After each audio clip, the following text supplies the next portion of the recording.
بسم اللہ الرحمن الرحیم الحمد للہ رب العالمین والصلاة والسلام علی سید الانبیاء والمرسلین محمد وآلہ وصحبہ اجمعین اما بعد۔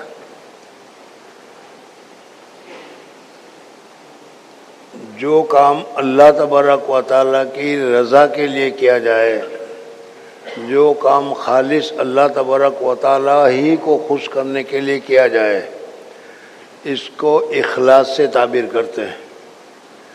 اور جس کام کو اللہ کے علاوہ کسی دوسروں کو دکھلانے کے لیے، کسی دوسرے کو خوش کرنے کے لیے کیا جائے، اس کو ریاکاری کہتے ہیں، دکھلاوے کا کام۔ ریاکاری کے ذریعے سے کوئی سا بھی عمل کرو، اللہ تبارک و تعالیٰ کے یہاں وہ معتبر نہیں ہے۔ اور اخلاص کے ساتھ چھوٹا سا بھی عمل کرو، اللہ تبارک و تعالیٰ کے یہاں وہ معتبر ہے۔ یہ آپ حضرات کے سامنے پہلے بتا دیا تھا۔ اب ایک دوسری صورت بتا رہے ہیں کہ بسا اوقات غامض اور دقیق ریا ایسی جگہ سے داخل ہوتی ہے جس جگہ تجھ کو لوگ نہ دیکھتے ہوں۔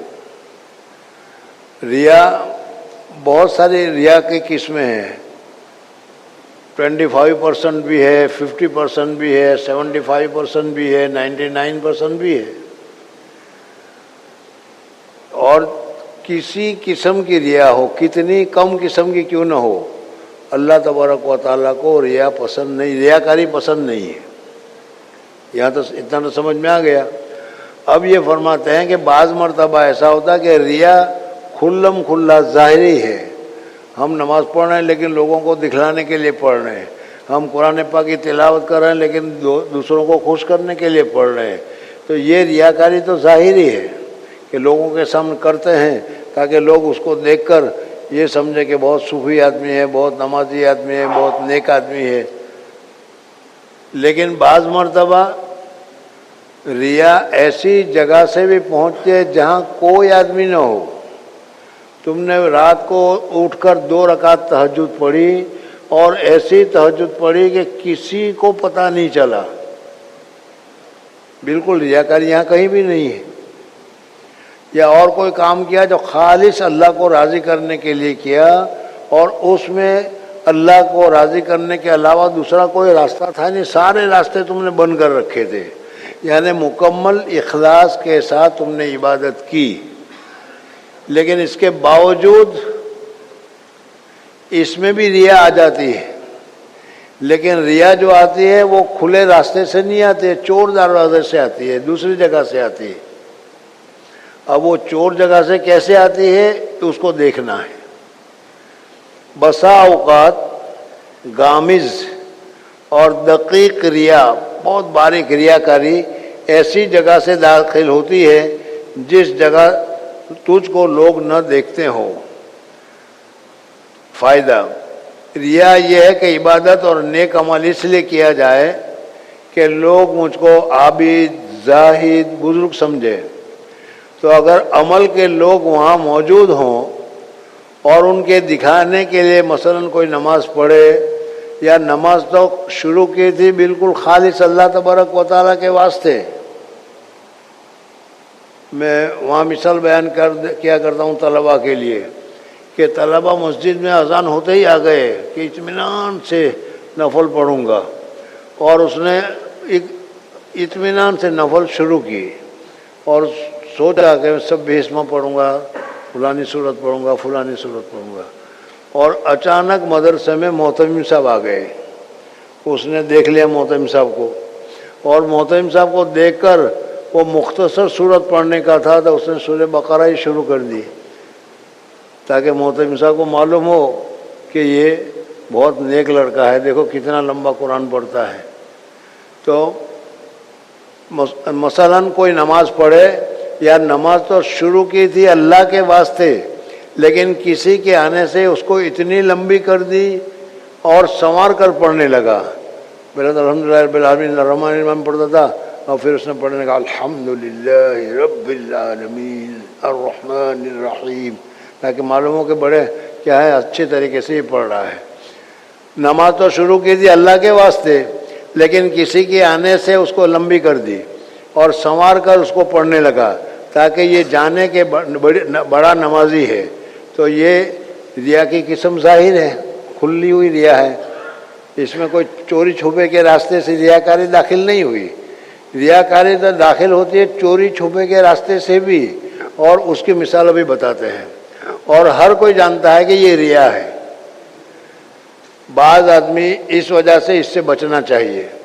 دیکھو ریاکاری سے کوئی بھی کام اللہ تبارک و تعالیٰ کو پسند نہیں ہے، کتنا ہی بڑا کام کیوں نہ ہو. کل گزشتہ بتایا تھا کہ ایک آدمی جہاد کر رہا تھا اور جہاد میں بھی بہت محنت کر رہا تھا. جہاں موقع ملتا تھا وہ اس میں کود پڑتا تھا، اپنی جان کی فکر نہیں کرتا تھا. صحابہ کرام رضوان اللہ تعالیٰ علیہ مجمعین اس کی حالت کو دیکھ کر سمجھے کہ آج کے جہاد کے دن میں یہ آدمی نمبر 1 لے جائے گا. لیکن حضور صلی اللہ علیہ وسلم نے جب اس آدمی کو دیکھا تو کہا کہ یہ جہنمی ہے. یاد آ گیا پورا قصہ. بعض مرتبہ آدمی چھپ کر عمل کرتا ہے، وہاں کوئی دیکھنے والا بھی موجود نہیں ہوتا.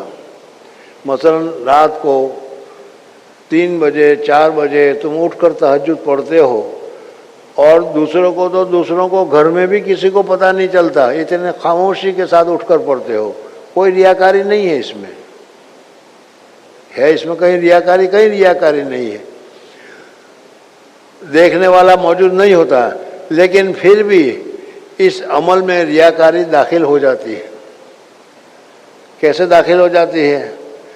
اب آدمی تہجد پڑھتا ہے اور اکیلے میں پڑھتا ہے، تنہائی میں پڑھتا ہے، اخلاص کے ساتھ پڑھتا ہے، تو اس کی تہجد انشاءاللہ اللہ کے یہاں مقبول بھی ہوگی. اب اس کے دل میں یہ خیال آ جاتا ہے کہ میں تہجد پڑھتا ہوں، اس وجہ سے میں نیک آدمی ہوں، میں بزرگ آدمی ہوں، میں بڑا آدمی ہوں، اس وجہ سے کہاں جائے تو مجھے اونچی جگہ ملنی چاہیے، صدارت ملنی چاہیے، کرسی ملنی چاہیے. یہ ہوتا ہے کہ نہیں؟ ارے ہمیں بھی ہوتا ہے کہ نہیں؟ تو یہ ریاکاری ہے. کس کے؟ وہ عمل کے جو تم خانگی میں کر رہے تھے، کوئی جانتا نہیں تھا، لیکن اس عمل سے تم یہ سمجھے کہ میں کچھ ہوں، میں کچھ بڑا بن گیا، میں بڑے عزت والا بن گیا، میں بڑا احترام والا بن گیا. اس وجہ سے لوگوں کو چاہیے کہ میرا احترام کرے. بعض مرتبہ آدمی چھپ کر عمل کرتا ہے اور وہاں کوئی دیکھنے والا موجود نہیں ہوتا، لیکن پھر بھی اس عمل میں ریا داخل ہو جاتی ہے. یہ ریا کی قسم نہایت دقیق اور باریک ہے، بہت چھوٹی ریا ہے. اور اس ریا کی علامت یہ ہے کہ یہ شخص جب لوگوں سے ملے، یہ آدمی جو ہے جب لوگوں سے ملے گا تو اس کے دل میں یہ خواہش ہوگی کہ لوگ مجھے سلام کرے، میں سلام نہیں کروں کسی کو. لوگ میرا احترام کرے، مجھے کسی کے احترام کرنے کی ضرورت نہیں. لوگ مجھے کرسی پر بٹھائے، خود نیچے بیٹھے اور اپنے کو کرسی پر بیٹھائے. کیوں؟ اس وجہ سے کہ میں عزت کا لائق ہوں. اور عزت کا لائق کیوں ہوں؟ کہ میں تہجد پڑھتا ہوں، اللہ کی عبادت کرتا ہوں، دوسرا کام کرتا ہوں. تو جو آدمی اخلاص کے ساتھ کام کرتا ہے لیکن اس کے باوجود یہ چاہتا ہے کہ لوگ میرا احترام کرے، لوگ میری عزت کرے، لوگ میرے ساتھ اچھائی کے ساتھ برتاؤ کرے، مجھے ضرورت نہیں ہے کسی کو سلام کرنے کی، ان کو کرنا چاہیے، میں بڑا آدمی ہوں. تو یہ ریاکاری ہی کا ایک شعبہ ہے. اور پھر ایسے آدمی کی نماز، ایسے آدمی کی عبادت اللہ تبارک و تعالیٰ قبول نہیں کرتا. بزرگوں اور دوستوں، اب تھوڑی دیر کے لیے ہم اپنی اپنی نمازوں کو دیکھیں، اپنی عبادتوں کو دیکھیں، اپنے کاموں کو دیکھیں تو اخلاص سے کیا ہوا ہے. یا اگر آپ ہی کی مثال میں بتاؤں تو 8 چلے لگائے ہوئے ہیں اور بڑا عزت والا معلوم ہوتا ہے کہ چلے پر چلے لگائے ہیں. تو لوگ مجھے عزت کرنا چاہیے، مجھے ذرا مشورہ میں لینا چاہیے، مجھے اس میں ہونا چاہیے. ہوتا ہے یا نہیں؟ اب جب یہ بھی ریا آ گیا تو پھر جو تمہیں 8 چلے کا کام کیا تھا اس کا ثواب کہاں ملے گا؟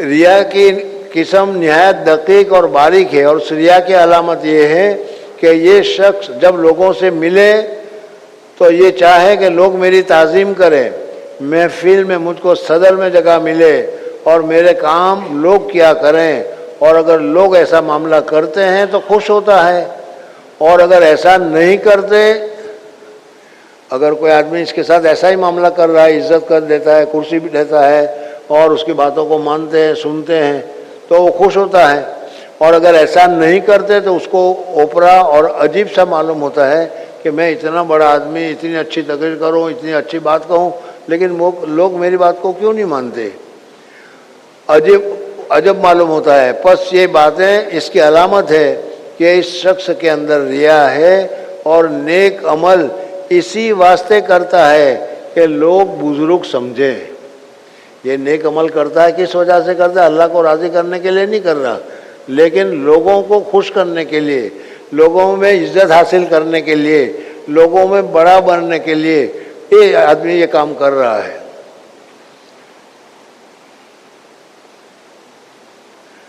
اس شخص کے اندر ریا ہے اور نیک عمل اس واسطے کرتا ہے کہ لوگ بزرگ سمجھے اور میرے دنیا کے کام بنے۔ تیرا خواہش کرنا کہ لوگ تیرے اعمال اور باطینی احوال کی خصوصیت جان لے، عبودیت کے اندر تیرا سچا نہ ہونے کی دلیل ہے۔ مصنف رحمۃ اللہ تعالی علیہ بہت باریک بیان بتا رہے ہیں۔ ہم کوئی آدمی کرتے ہیں، بہت اچھا کام کرتے ہیں، بڑا اخلاص کے ساتھ کرتے ہیں، بڑی محنت کے ساتھ کرتے ہیں۔ تیرا خواہش کرنا کہ لوگ تیرے اعمال باطنی کی احوال کی خصوصیت جان لے، کہ لوگوں کو معلوم ہو جائے کہ اس کی کتنی نفلیں پڑھتا ہے، کتنی تسبیحات پڑھتا ہے، کتنا ذکر کرتا ہے، کتنے کیا ہیں رویائے صالحات ہیں، یعنی ہمارے اندر جو خیر ہے وہ خیر ہم تو نہیں بتاتے، لیکن لوگوں کو معلوم ہونا چاہیے، اور یہ جب معلوم ہوگا تو ہی تو لوگ ہماری عزت کریں گے نا۔ جب تک معلوم نہیں ہوتا تو کوئی عزت نہیں کرتا۔ تیرا خواہش کرنا کہ لوگ تیرے اعمال باطنی اور احوال کی خصوصیت جان لے، عبودیت کے اندر تیرے سچا نہ ہونے کی دلیل ہے۔ یعنی تو جو کام کر رہا تھا عبد ہونے کی حیثیت سے، اللہ کے غلام ہونے کی حیثیت سے تیرا کام یہ نہیں تھا، بلکہ اللہ کا بندہ ہونے کے اعتبار سے اگر کام کرتا تو اللہ کو خوش کرنا منظور ہوتا، اور کچھ نہیں چاہے کسی کو معلوم ہو کسی کو معلوم نہ ہو۔ تم نے کتنی حج پڑھی ہے، تم نے کتنے عمرے کیے ہیں، تم نے کتنا کام کیا ہے، کسی کو ضرورت کیا ہے اس کو معلوم کرنے کی؟ ہاں، اللہ تبارک و تعالیٰ کے لیے اگر کیا ہے تو یہ ہونا چاہیے۔ لیکن اب تمہارے دل میں کہ لوگوں کو معلوم ہونا چاہیے کہ میں کتنا صاحب استعداد ہوں، میں کتنا نیک ہوں، میں کتنا پرہیزگار ہوں، لوگوں کو معلوم ہونا چاہیے۔ میں نوافل پڑھتا ہوں، میں قرآن پڑھتا ہوں، میں تاریخ۔ تو تیرا خواہش کرنا کہ لوگ تیرے اعمال کی خصوصیت جان لے، عبودیت کے اندر سچا نہ ہونے کی دلیل ہے۔ عبودیت اور بندگی کے اندر سچا ہونا یہ ہے کہ غیر اللہ سے نظر اٹھ جائے۔ جو کام کرو تم خالص اللہ کو راضی کرنے کے لیے کرو، فلانا راضی ہو، فلانے کو اچھا لگے، فلانا پسند کرے، اس کی کوئی ضرورت نہیں۔ دنیا کے کسی آدمی کے ساتھ یا دنیا کے کسی چیز کے ساتھ تمہارا تعلق نہ ہو، اگر ہے تعلق تو صرف اللہ کو راضی کرنا ہے۔ عبودیت اور بندگی کے اندر سچا ہونا یہ ہے کہ غیر اللہ سے نظر اٹھ جاوے اور سوائے اپنے رب کے کسی کی طرف اپنا التفات نہ ہو، اللہ تبارک و تعالیٰ کے علاوہ کسی کی طرف تمہارا دھیان نہ ہو۔ مجھے میرا راضی ہو جانا چاہیے، بس کافی ہے۔ میں یہ کام کرتا ہوں تاکہ میرا خدا مجھ سے راضی ہو جائے، یہ اخلاص کا اعلیٰ درجہ ہے۔ اگر بندہ میں یہ صفت موجود ہے تو وہ سچا ہے، اور اگر اس کے اندر یہ خواہش ہو کہ میں کتنی نفلیں پڑھتا ہوں، میں کتنا قرآن پڑھتا ہوں، میں کتنا ختم کرتا ہوں، میں کتنی عبادت کرتا ہوں، میں کتنے عمرہ کرتا ہوں، میں کتنے چلے دیتا ہوں، لوگوں کو معلوم ہونا چاہیے۔ تو لوگوں کو معلوم ہونے کی خواہش اس وجہ سے آئی کہ اب اللہ کو راضی کرنا تمہارا مقصد نہیں رہا، اللہ کے علاوہ دوسروں کو خوش کرنے کا تمہارا مقصد ہو گیا، اور یہ تو ریاکاری ہے۔ اور اگر یہ خواہش ہو کہ لوگوں کو میرے نیک عملوں کی خبر ہو جاوے اور باطنی حالت جو خاص مجھ پر گزر رہے ہیں مخلوق کو اس کی اطلاع ہو، آدمی جب اللہ تبارک و تعالیٰ کے ساتھ اخلاص سے کوئی معاملہ کرے گا، اچھی طریقے سے یاد رکھو، آدمی جب اللہ تبارک و تعالیٰ کے ساتھ اخلاص سے کوئی معاملہ کرے گا، چھوٹا کام کرے بڑا کام کرے، نفل پڑھے، قرآن پڑھے، تسبیح پڑھے، لا الہ الا اللہ پڑھے، اگر صرف اخلاص کے ساتھ ایک مرتبہ بھی لا الہ پڑھ لے، آپ نے حدیث میں سنا ہوگا کہ قیامت کے دن ایک آدمی کو لایا جائے گا جس کے 99 دفتر گناہ سے بھرے ہوئے ہوں گے۔ اللہ جل جلالہ فرشتوں سے کہیں گے کہ دیکھو بھائی اس کے پاس کوئی نیکی ہے؟ فرشتے کہیں گے کہ یا اللہ نیکی کا کھانا تو خالی ہے، لیکن ایک انگوٹھے کے برابر ایک کاغذ ہے، اس کاغذ پر لکھا ہوا ہے کہ اس نے لا الہ الا اللہ محمد الرسول اللہ پڑھا ہوا ہے۔ اللہ تعالیٰ کہیں گے کہ اس کو وزن کرو۔ یہ آدمی کہے گا کہ یا اللہ 99 دفتر تو وہ ہے، اس میں ایک کاغذ کی کاپڑی، ایک کاغذ کا ٹکڑا کیا کام کرے گا؟ اللہ تبارک و تعالیٰ فرماتے ہیں کہ بھائی بندہ، آج انصاف کا دن ہے، آج ہر ایک کو انصاف ملے گا، کسی کے ساتھ آج بے انصافی نہیں ہوگی۔ اگر خیرن یرا ہے تو وہ خیرن یرا دیکھے گا، شرن یرا ہے تو شرن یرا دیکھے گا، گناہ کا ذرا سا بھی ثبوت ہے تو وہ بھی تمہارے سامنے وہاں ہوگا، اور اگر نیکی کا تھوڑا سا کام کیا ہے تو وہ بھی اللہ تبارک و تعالیٰ کے ساتھ سامنے ہوگا۔ اور تو نے تو یہاں ایک مرتبہ لا الہ پڑھا ہے، کاغذ کا ٹکڑا ہے، فرشتوں اس کو ڈالو، ترازو کے ایک پلڑے میں ڈالا جائے گا۔ بزرگوں اور دوستوں، اس آدمی نے کیا تو کچھ نہیں، کلمہ طیبہ ہی پڑھا ہے، لیکن وہ اخلاص کے ساتھ اللہ کو راضی کرنے کے لیے، اللہ کو خوش کرنے کے لیے پتہ نہیں کس طریقے سے پڑھا ہے کہ اس کو سنتے ہی اللہ تبارک و تعالیٰ خوش ہو گئے ہیں، اور خوش ہونے کی وجہ سے اللہ تبارک و تعالیٰ نے اس کے سارے گناہ معاف کر دیے۔ اگر میں اپنے آپ کو کہوں یا آپ حضرات سے کہ ہم اپنی زندگی میں ایک مرتبہ بھی ایسے اخلاص والا جملہ تلاش کریں گے تو ہمیں نہیں ملے گا۔ اس وجہ سے ہمیں سب سے پہلے تو کوشش یہ کرنی چاہیے کہ ہم جو بھی کام کریں وہ اخلاص کے ساتھ کریں، اللہ کو راضی کرنے کے لیے کریں۔ اب وہ پہلا وہ کاغذ کا ٹکڑا رکھا گیا تو ظاہر بات ہے کہ اخلاص سے پڑھا ہوگا، اللہ کو پسند آ گیا ہوگا، تو اللہ کو پسند آ جائے تو پھر چھوٹی چیز بھی بڑی ہو جاتی ہے، بڑی قیمتی ہو جاتی ہے، سارے گناہ معاف، اور وہ سیدھا جنت میں چلا گیا۔ کسی کی طرف التفات نہ ہو، اگر بندہ میں یہ صفت موجود ہے تو وہ سچا ہے، اور اگر یہ خواہش ہو کہ لوگوں کو میرے نیک عملوں کی خبر ہو جائے، اور نیک عمل جب بھی کرو گے تو نیک عمل اگر اللہ تبارک و تعالیٰ کے یہاں قبول ہے اور نیک عمل تم نے کیا ہے تو اس نیک عمل کی نشانیاں وہ بھی تمہارے اندر ظاہر ہوگی، یہ بھی یاد رکھنا۔ اللہ جل جلالہ کا نام یا ذکر ایک ایسی چیز ہے کہ کتنی غفلت کے ساتھ اللہ کا نام لیا جائے تو ابھی وہ اثر کیے بغیر نہیں رہتا۔ کچھ دن تک ذکر کرو، کچھ دن تک تہجد پڑھو تو چہرے پر اللہ تبارک و تعالیٰ کی طرف سے انوارات آ جایا کرتے ہیں، اور تمہارا دل پاک اور صاف ہو جاتا ہے۔ اب تک دل میں برے برے خیال آتے تھے، اب دل میں برے خیال نہیں آئیں گے، بلکہ اچھے اچھے خیالات آئیں گے، اور اچھی اچھی چیزیں تمہارے دماغ میں آئے گی۔ اب تمہارے دل میں یہ بات آئے کہ دیکھو میرے دل میں کتنے اچھے اچھے خیالات آ رہے ہیں، میرے دل میں کتنی اچھی اچھی باتیں آ رہی ہے، ان لوگوں کو معلوم کیوں نہیں ہونا چاہیے؟ ضرور ہونا چاہیے۔ اور یہ آدمی چاہتا ہے کہ میرے اوپر جو باطن کی حالتیں اتر رہی ہے، باطن میں اچھے اچھے خواب دیکھ رہا ہوں، میں اچھی اچھی باتیں کر رہا ہوں، یہ لوگوں کو معلوم ہونا چاہیے۔ تو یہ بھی ریاکاری کا ایک حصہ ہے۔ تمہارے اوپر نیکی کرنے کی وجہ سے جو اللہ تبارک و تعالیٰ کی نعمتیں آئی ہے، وہ تعلق تمہارا ہے اور تمہارے پروردگار کا ہے۔ اب اس کو سب کو دکھلانے کی کیا ضرورت ہے؟ سمجھ میں آ گیا؟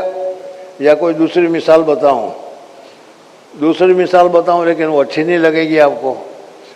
تمہاری بیوی ہے اور بہت خوبصورت ہے، اللہ تبارک و تعالیٰ نے تم کو وہ بیوی دی، تو اللہ کا شکر ادا کرو، برقعے میں رکھو، آرام سے اس کے ساتھ رہو۔ اب تم اس کو ہر جگہ پر لے جا کر کہتا ہے کہ دیکھو یہ میری بیوی ہے، دیکھو یہ میری بیوی ہے، دیکھو یہ میری بیوی ہے، تو اللہ تبارک مثال سمجھ میں آ گئی نا؟ تو اللہ تبارک و تعالیٰ نے اخلاص سے کام کرنے کی وجہ سے تمہارے اندر جو خوبیاں پیدا کی ہے، جو اچھائی پیدا کی ہے، ان اچھائی کو خود ہی سمجھو۔ اب تم اس کی خواہش کرو کہ لوگوں کو بھی معلوم ہو جانا چاہیے کہ مجھے یہ خواب آتے ہیں، لوگوں کو معلوم ہو جانا چاہیے کہ کیا مجھ پر اللہ تبارک و تعالیٰ نے یہ بھید جاری کیا ہے، اللہ تعالیٰ نے یہ رمز مجھ پر جاری کیا ہے اور میں بڑا ہو گیا ہوں اور یہ ہوں، تو یہ ریاکاری ہے۔ لوگوں کو میرے نیک عملوں کی خبر ہو جاوے اور باطنی حالت جو خاص مجھ پر گزر رہے ہیں، مخلوق کو اس کی اطلاع ہو اور مختلف طریقوں سے اس کا اظہار کرتا ہے، تو یہ بندہ بندگی میں سچا نہیں ہے، اور یہ خواہش ہے اس کے سچا نہ ہونے کی دلیل ہے۔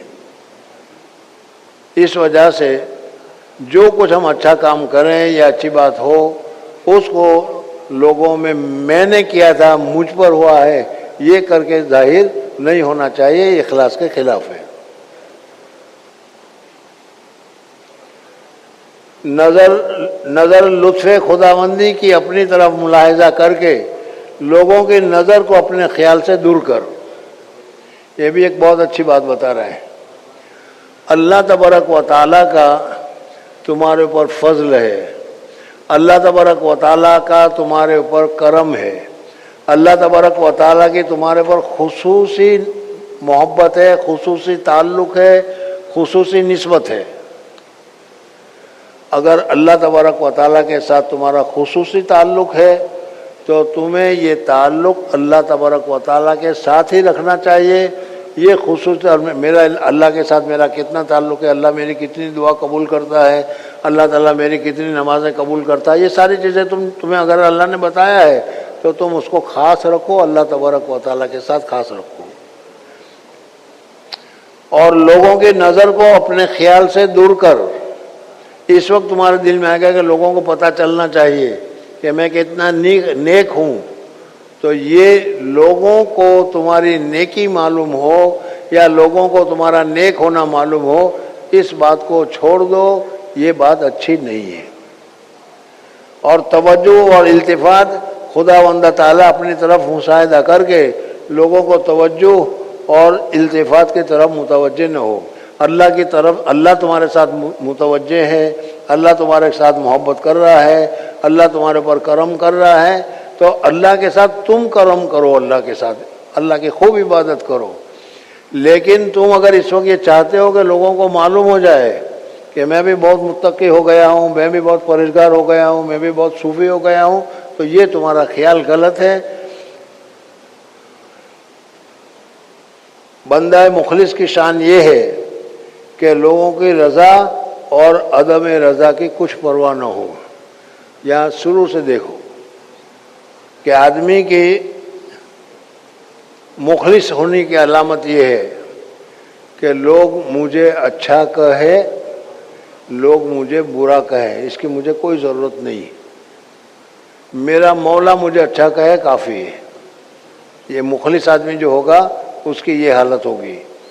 بندہ مخلص کی شان یہ ہے کہ لوگوں کی رضا اور عدم رضا کی اس کو کچھ پرواہ نہ ہو، اور حق تعالیٰ کی طرف نظر رحمت اور لطف اور جو ہر وقت اس کے حال پر ہے پیش نظر ہو۔ اللہ تبارک و تعالیٰ مجھ پر فرض رحم کر رہا ہے، اللہ تبارک و تعالیٰ مجھ پر فضل کر رہا ہے، اللہ تبارک و تعالیٰ نے دیکھو فلانے کو مصیبت میں مبتلا کر دیا، اللہ تعالیٰ نے مجھے راحت میں کیا۔ یہ ساری چیزیں اللہ کی مہربانی تمہارے اوپر ہے، بس تم یہ سوچو۔ مخلوق کی نظر اپنے خیال سے بالکل نکال دے، مخلوق اس کو تحقیر یعنی حقارت کی نظر سے دیکھے یا مخلوق اس کو عزت کی نظر سے دیکھے۔ تمہیں مخلوق عزت کی نظر سے دیکھے یا حقارت کی نظر سے دیکھے، مخلوق کی طرف دھیان ہی مت رکھو، صرف اتنا دیکھو کہ اللہ تبارک و تعالی ہمارے ساتھ اچھا معاملہ کر رہا ہے۔ یا عزت کی نگاہ سے اس کی کوئی وقت اس کے دل میں نہ ہو، اور حق تعالیٰ کی توجہ اور حق تعالیٰ کا التفات جو اس کے ساتھ ہر وقت ہے اس کا مشاہدہ کرے اور اپنے لیے بڑی دولت جانے کہ دیکھو اللہ میرے ساتھ ہے، اللہ میرا کام کر رہا ہے، اللہ میرے پر رحم کر رہا ہے، اللہ میرے پر فضل کر رہا ہے۔ یہ اچھی چیز ہے۔ لوگوں کے فضل کی، لوگوں کی عزت کی، لوگوں کے احترام کی مجھے کوئی ضرورت نہیں ہے۔ بدیہی بات ہے کہ اگر بادشاہ وقت مثال بیان کر رہے ہیں کہ اگر کوئی بادشاہ خاص مہربانی کسی شخص پر ہو اور بادشاہ وقت اس کے ہر حال کا نگران ہو، وہ شخص دوسرے کی کسی نگرانی یا مہربانی کرنے کی، احاطہ کرنے کی پرواہ نہیں کرے گا۔ اگر کوئی آدمی بادشاہ کی طرف سے اس کو بہت انعام مل رہا ہے، بادشاہ کی بہت توجہ ہے، بادشاہ کی طرف سے بہت اس کو عزت مل رہی ہے، اب یہ ایسا آدمی لوگوں کی طرف توجہ کی طرف، لوگوں کی نعمت کی طرف، لوگوں کی عطا کی طرف، لوگوں کے دینے کی طرف توجہ نہیں کرے گا، چھوڑ اس کی ضرورت ہے، ہمارا تو اوپر سے تعلق ہے۔